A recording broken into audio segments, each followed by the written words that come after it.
Hello students, आज हम start कर रहे हैं एक नया topic, activation energy.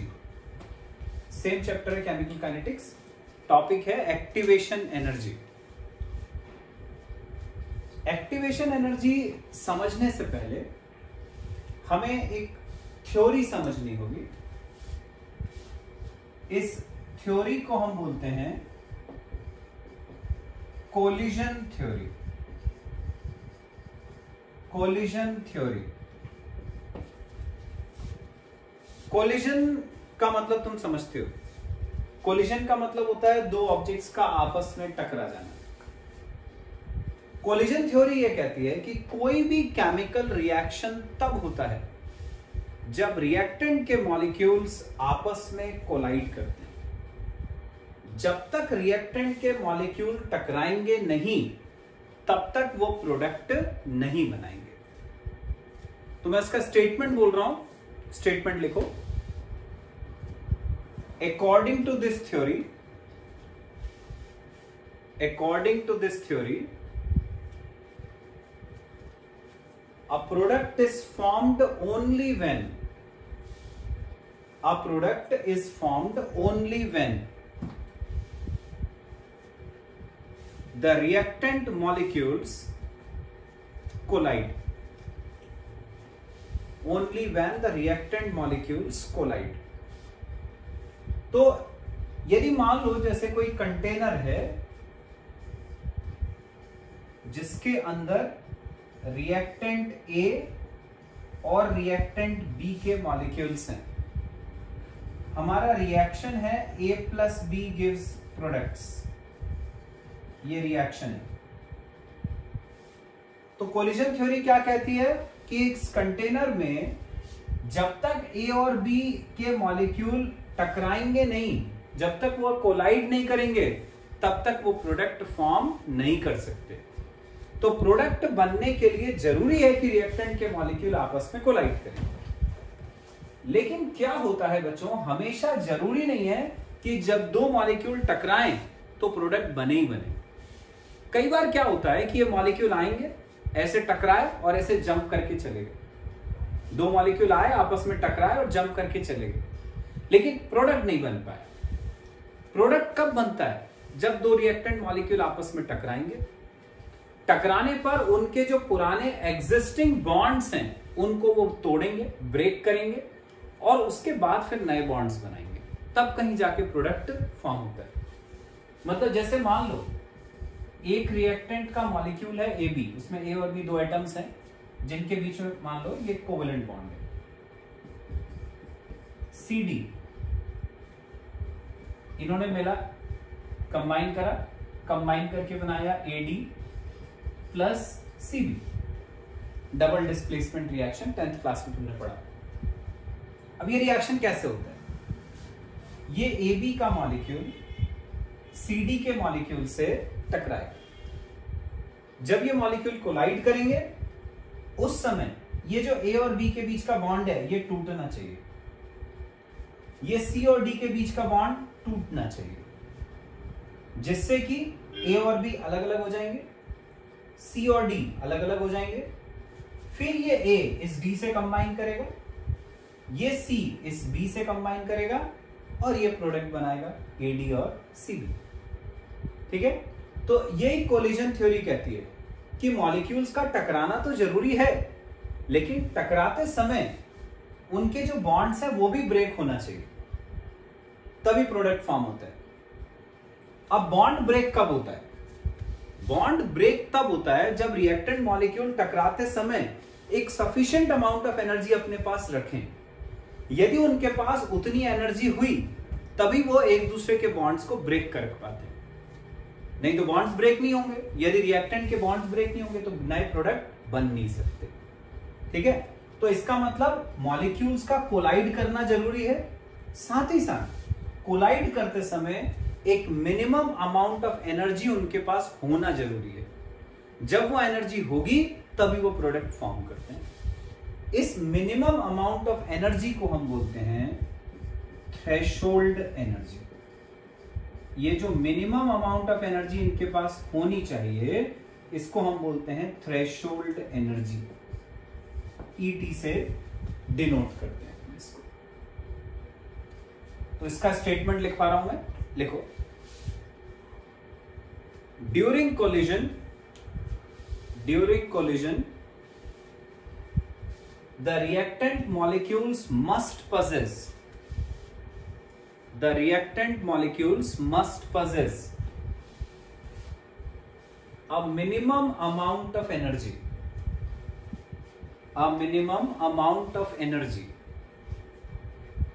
called the threshold energy।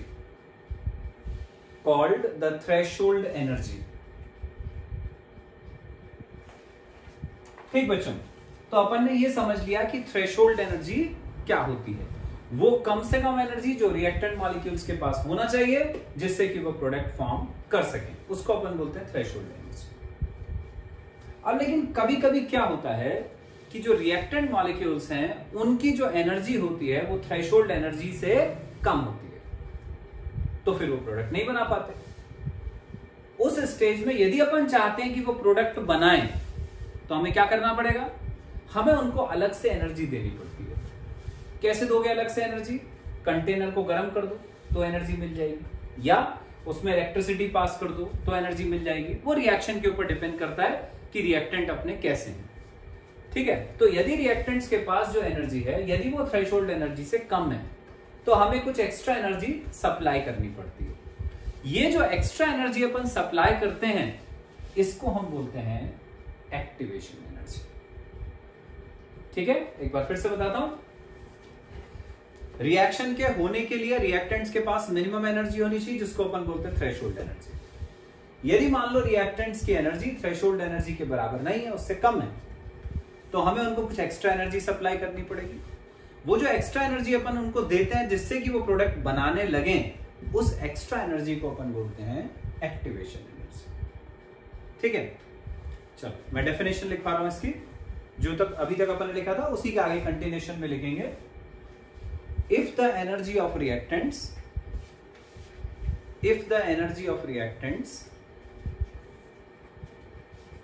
is less than the threshold energy, then some extra energy has to be supplied.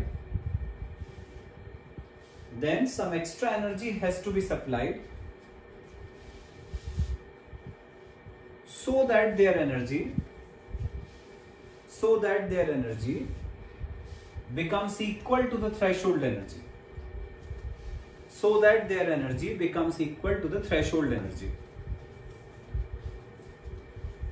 This extra energy is called activation energy.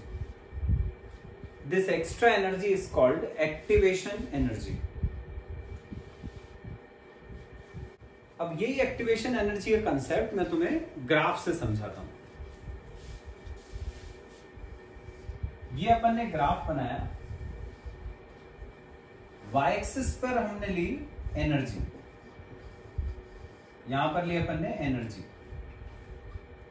यहां पर reaction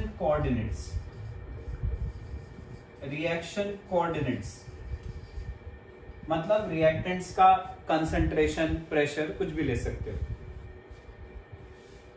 suppose यदि जो reactants की energy है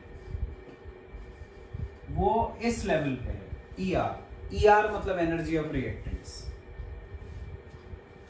अब अपन ने पढ़ा कि किसी रिएक्शन में प्रोडक्ट बने उसके लिए जरूरी है कि रिएक्टेंट्स के पास एक मिनिमम अमाउंट ऑफ एनर्जी होना चाहिए, उसको हमने नाम दिया था थ्रेशोल्ड एनर्जी। सपोज वो थ्रेशोल्ड एनर्जी ये है ET। तो अभी तुम देख रहे हो कि रिएक्टेंट की एनर्जी बहुत नीचे लेवल पे है, इसको हमें इस थ्रेशोल्ड एनर्जी के लेवल तक बढ़ाना पड़ेगा। जब तक ये लेवल वहां तक पहुंचेगा नहीं तब तक प्रोडक्ट बनेगा नहीं। मॉलिक्यूल आपस में टकराएंगे, टकरा के इधर उधर चले जाएंगे, पर उनके पास इतनी एनर्जी नहीं होगी कि वो अपने पुराने एग्जिस्टिंग बॉन्ड्स को ब्रेक कर सके। ठीक है, तो अभी तो प्रोडक्ट बनने का कोई चांस नहीं। तो हमें इसको उस लेवल तक लाना है, तो अपन क्या करेंगे, एक्सटर्नल एनर्जी सप्लाई करेंगे, वही हीट या इलेक्ट्रिसिटी के द्वारा, जिससे कि इसकी एनर्जी बढ़कर ये थ्रेशोल्ड एनर्जी के लेवल तक पहुंच गई। जब एक बार ये एनर्जी बढ़कर थ्रेशोल्ड एनर्जी तक पहुंच जाती है तो अब प्रोडक्ट बनने लगता है। प्रोडक्ट की जो एनर्जी है, ये एनर्जी ऑफ प्रोडक्ट्स, ये रिएक्टेंट से नीचे मतलब रिएक्टेंट से कम या रिएक्टेंट से ज्यादा कुछ भी हो सकती है, वो इस पे डिपेंड करता है कि रिएक्शन एक्सोथर्मिक है कि एंडोथर्मिक है। एक्सोथर्मिक जिसमें हीट निकलती है, एंडोथर्मिक जिसमें हीट एब्जॉर्ब होती है। तो ईपीईआर से कम या ज्यादा कुछ भी हो सकता है। रिएक्टेंट की एनर्जी को अपन ने कुछ एक्स्ट्रा एनर्जी देकर इस लेवल तक ले गए। जितनी ये एक्स्ट्रा एनर्जी अपन ने सप्लाई करी, इसको हम बोलते हैं एक्टिवेशन एनर्जी, ये। रिएक्टेंट की एनर्जी को थ्रेशोल्ड एनर्जी तक ले जाने के लिए हमने जितनी एक्स्ट्रा एनर्जी सप्लाई करी, इसको बोलते हैं एक्टिवेशन एनर्जी। तो ये आ गया बच्चों समझ में तुम्हें एक्टिवेशन एनर्जी का कंसेप्ट। एक्टिवेशन एनर्जी क्या होती है ये अपन को पता चलिए। अब एक्टिवेशन एनर्जी को लेकर एक बहुत इंपॉर्टेंट इक्वेशन है, जिसको हम कहते हैं आर्हीनियस इक्वेशन। ये आर्हीनियस इक्वेशन की मदद से हम एक्टिवेशन एनर्जी की वैल्यू पता कर सकते हैं किसी रिएक्शन के लिए। आर्हीनियस इक्वेशन होती है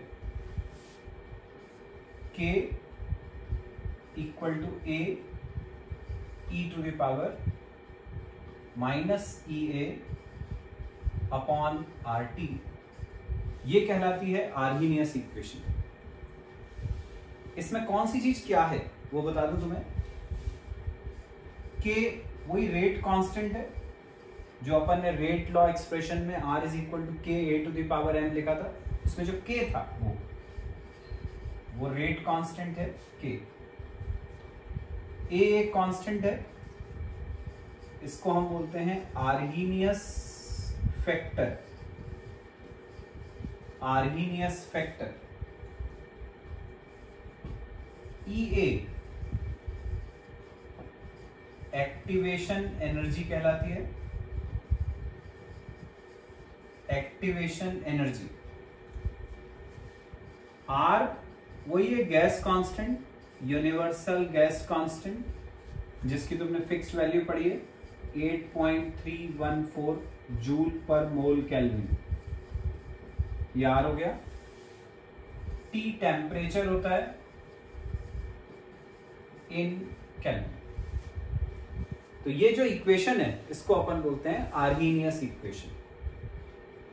अब हम करना क्या चाह रहे हैं, अब हम इस आर्हीनियस इक्वेशन की मदद से ये जो एक्टिवेशन एनर्जी है EA, ये कैलकुलेट करेंगे। अब तुम्हें दिख रहा है कि ये जो EA बाय RT है वो E की पावर में आ रहा है, तो ये जो पावर है उसको यदि अपन सामने लाना चाहते हैं तो लॉग लेना पड़ेगा, जैसे अपन मैथमेटिक्स में करते हैं। तो हम दोनों तरफ लॉग लेते हैं। लॉग K, लॉग का बेस E लिया, equal to log A e to the power minus CA by RT, इस लॉग का भी बेस E। दोनों तरफ अपन ने log to the base E ले लिया। ये log K to the base E, ये ऐसे ही रहेगा। यहां पर तुम्हें दिख रहा है ये दो टर्म्स इनटू में है। लॉग में क्या होता है, दो टर्म जो इनटू में होती है वो प्लस हो जाती है। जैसे log m इंटू n है तो हो जाएगा log m plus log n, ऐसे ही दोनों इनटू में है तो प्लस हो जाएगा। तो log A to the base E plus log E to the power minus EA by RT to the base E। ये जो दो टर्म्स इनटू में थी वो प्लस में आ जाती है।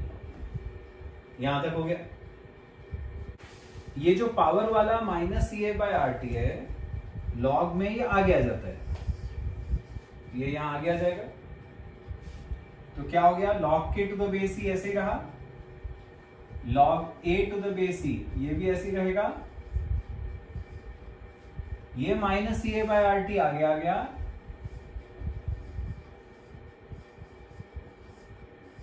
बचा यहाँ पर log, ये आगे आ गया तो बचा क्या, log e to the base e, log e to the base e, ऐसा आ गया। अब ये जो log e to the base e है, इसकी वैल्यू 1 होती है। किसी भी नंबर का log to the same base 1 होता है। जैसे log a to the base a 1 होगा, log 10 to the base 10 1 होगा, log e to the base e 1 होगा, तो ये पूरा 1 हो गया। ये जो log का बेस e है, इसको हम बेस 10 में कन्वर्ट करते हैं। log x की बेस e है, यदि तुम इसको log x की बेस 10 में कन्वर्ट करना चाहते हो यदि, तो 2.303 से मल्टीप्लाई करना पड़ेगा। ये फॉर्मूला है log की बेस e को बेस 10 में चेंज करने का।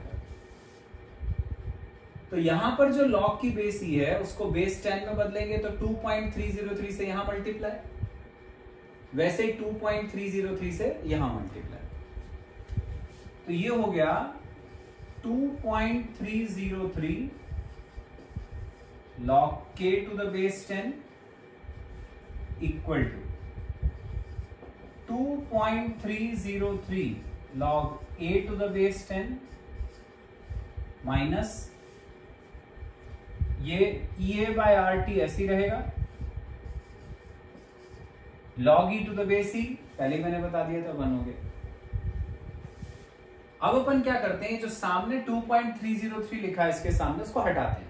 कैसे हटाएंगे, नीचे जाके डिवाइड, इधर और इधर दोनों को डिवाइड करेंगे, तो यहां पर बचा log k to the base 10 equal to 2.303 से यहां डिवाइड करूंगा तो ये तो गया, कट गया वो, बचा log a to the base 10, यहां नीचे गया तो माइनस EA अपॉन 2.303 RT, ऐसा आ गया। अब इस इक्वेशन को अपन ऐसे लिख सकते हैं, सेम इक्वेशन को हम यूं लिख सकते हैं, log k to the base 10 equal to, ये जो टर्म पीछे थी उसको आगे लिख रहा हूं, log a को पीछे लिख रहा हूं। ऐसा क्यों कर रहा हूं अभी समझ में आ जाएगा। माइनस EA बाय 2.303 RT को सामने, इसको अपन यूं लिख सकते हैं, माइनस EA अपॉन 2.303 R, इसको एक ऐसे ब्रैकेट में रखा, ये जो अपॉन में t था उसको अलग से लिख दिया, इनटू 1 अपॉन t, और ये जो log a to the base 10 है उसको आगे लिख दिया हमने, plus log a to the base 10। ठीक, तो क्या करा हमने, log k to the base 10 इसको ऐसे ही रहने दिया, ये वाली जो टर्म थी उसको आगे लिख लिया, और log a to the base 10 को पीछे कर दिया, ऐसा हो गया। अब जो ये इक्वेशन आ गई, ये तुम देखो y equal to mx plus c के फॉर्म की इक्वेशन है। y ये हो गया log k to the base 10, x में इसको ले लूं 1 अपॉन t को, तो m ये हो गया, m को अपन क्या बोलते हैं, स्लोप, m ये हो गया, c ये हो गया, m को अपन बोलते हैं लाइन का स्लोप, तो स्लोप ऑफ द लाइन आ गया माइनस EA बाय 2.303 R, ये आ गया slope of the line. C y equal to mx plus c में तुम्हें याद हो तो c को अपन बोलते हैं इंटरसेप्ट ऑन y एक्सिस, तो c मतलब इंटरसेप्ट ऑन y एक्सिस, ये हो गया log a to the base 10। तो स्लोप पता चल गया, इंटरसेप्ट ऑन y एक्सिस पता चल गया।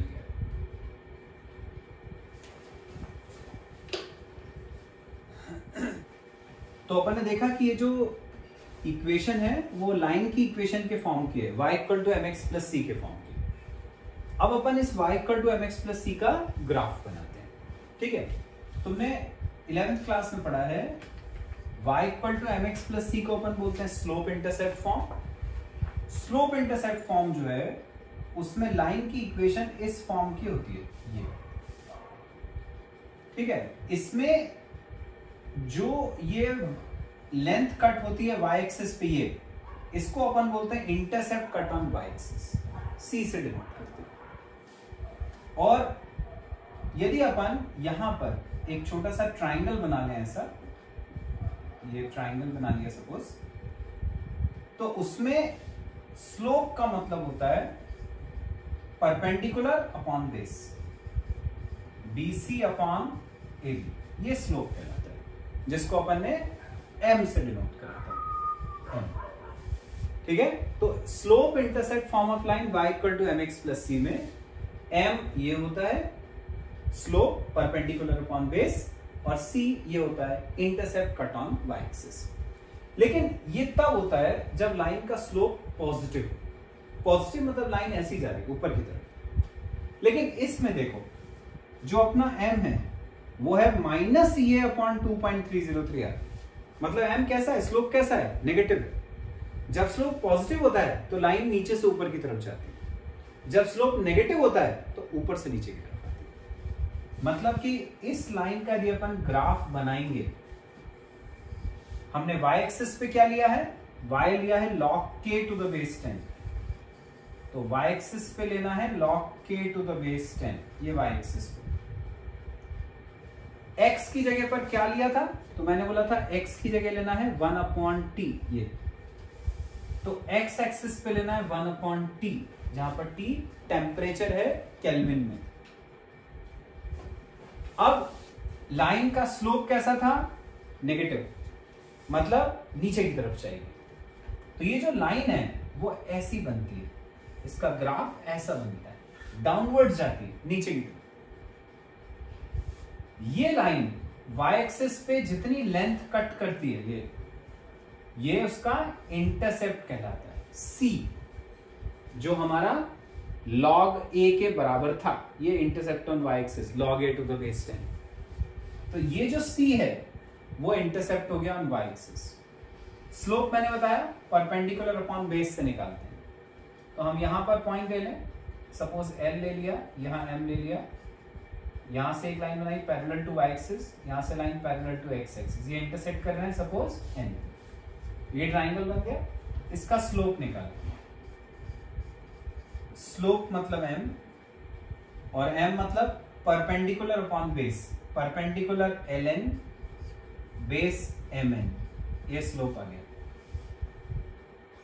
बट अपन पहले लिख चुके हैं स्लोप की वैल्यू, स्लोप मतलब m था माइनस EA बाय 2.303 r, तो स्लोप m था माइनस EA अपॉन 2.303 r। तो अब तुम्हें क्या समझ में आ रहा है, स्लोप ये भी है, स्लोप ये भी है, दोनों स्लोप की वैल्यूज हैं, तो मैं दोनों को आपस में इक्वल कर सकता हूं।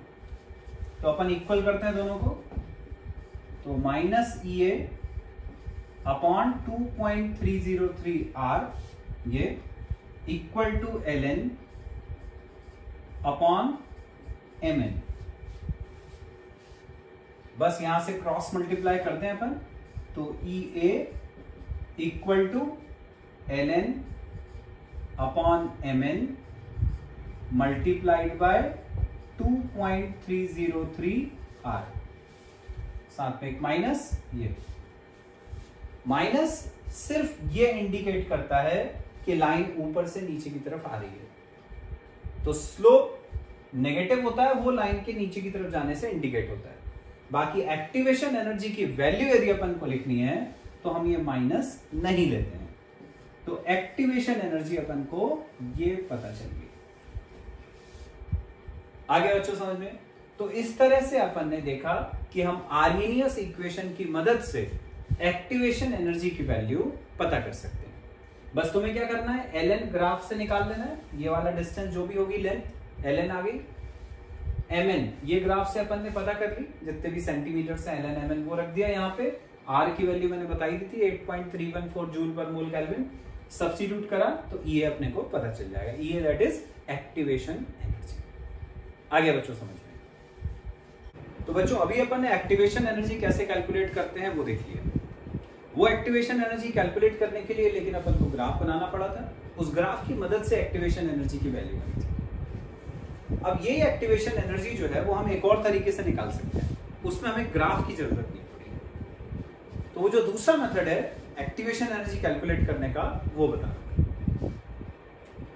अपन ने आर्मीनियस इक्वेशन पढ़ी, वहां से हमने log k की वैल्यू ये निकालनी थी, log k to the base 10 equal to log a to the base 10 minus ca upon 2.303 RT। यहां तक अपन ने पिछली बार कर लिया था। उसके बाद फिर अपन ने इसको y equal to mx plus c से कंपेयर करके ग्राफ बनाया था। तो जब अपन इसको जो दूसरा मेथड में बता रहा हूं उससे करेंगे तो यहां तक का प्रोसीजर तो सेम है, उसके आगे ग्राफ नहीं बनाना है। मान लिया अपन ने लेट एट टेम्परेचर T1, मान लिया टेम्परेचर T1 पे रेट कांस्टेंट जो है वो है K1। जब टेम्परेचर चेंज होता है तो रिएक्शन का रेट बदल जाता है, रेट कांस्टेंट बदल जाता है। तो टेम्परेचर T1 पे रेट कांस्टेंट है K1 and at temperature T2 rate constant is K2। अब ये दो वैल्यू जो है वो हम एक एक करके इसमें रखेंगे। एक बार K को रखा अपन ने K1, जब log A ऐसी रहेगा, A क्या है आर्मीनियस फैक्टर जो कांस्टेंट रहता है वो नहीं बदला, माइनस EA एक्टिवेशन एनर्जी किसी पर्टिकुलर रिएक्शन के लिए कांस्टेंट होती है वो भी नहीं बदली, माइनस 2.303 R T1। तो टेम्परेचर T1 पर रेट कांस्टेंट K1। अब हमने लिया टेम्परेचर T2 तो रेट कांस्टेंट K2, यहां आ गया K2 equal to log A to the base 10 minus EA upon 2.303 R T2। ये फर्स्ट इक्वेशन आ गई, ये सेकेंड इक्वेशन आ गई। अपना एम क्या है, हम निकालना क्या चाह रहे थे EA की वैल्यू, एक्टिवेशन एनर्जी की वैल्यू। उसको निकालने के लिए हम सेकेंड में से फर्स्ट इक्वेशन सब्ट्रैक्ट करेंगे, सेकेंड माइनस फर्स्ट, इसमें से इसको माइनस कर, तो log K2 to the base 10 minus log K1 to the base 10, ये सब्ट्रैक्ट किया दोनों को, इक्वल टू इसमें से इसको सब्ट्रैक्ट करेंगे तो ये और ये कट गए, इसमें से ये सब्ट्रैक्ट हुआ, जब अपन इसमें से इसको माइनस कर रहे हैं तो ये माइनस माइनस प्लस हो जाएगा। तो ये प्लस वाला पहले लिख रहा हूं, ये अपॉन 2.303 R T1, ये ऐसी रहेगा, माइनस ये अपॉन 2.303 R T2। ठीक है, एक बार फिर से बता रहा हूं, दो इक्वेशंस बनाई, सब्ट्रैक्ट किया, log K2 minus log K1 equal to log A minus log A cancel, इसमें से इसको माइनस करा, ये माइनस हो रहा है तो माइनस माइनस प्लस हो जाएगा, तो ये पहले लिख लिया मैंने प्लस वाला, ये जैसा था माइनस वैसे का वैसे ही रहा, उसको हमने यहां लिख लिया। अब क्या होता है बच्चों, log में जब दो टर्म्स माइनस में आती है तो वो अपॉन में आ जाती है, तो ये log K2 minus log K1 है, तो ये हो जाएगा log K2 अपॉन K1,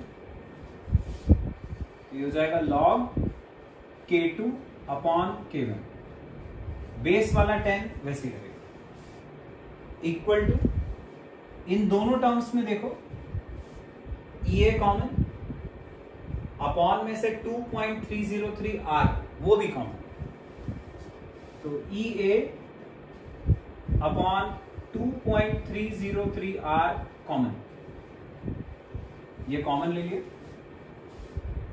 बचा क्या 1 अपॉन T1, यहां अपन ने पूरा कॉमन ले लिया, तो 1 upon T1 minus 1 upon T2, 1 upon T1 minus 1 upon T2, कितना बचा ये log K2 अपॉन K1 ऐसे रहा, equal to EA upon 2.303R, ये ऐसे रहा। यहां एलसीएम ले लेते हैं, एलसीएम लिया T1 T2, यहां आ जाएगा T2, यहां आ जाएगा T1, ये आ गया T2 माइनस T1। ये निकालना है यहां से क्रॉस मल्टीप्लाई, तो EA की वैल्यू आ जाएगी, ये ऊपर जाएगा 2.303R, T1 T2 भी ऊपर जाएगा, log K2 by K1 पहले से ही था वहां, ये नीचे क्या आएगा, ये T2 माइनस T2,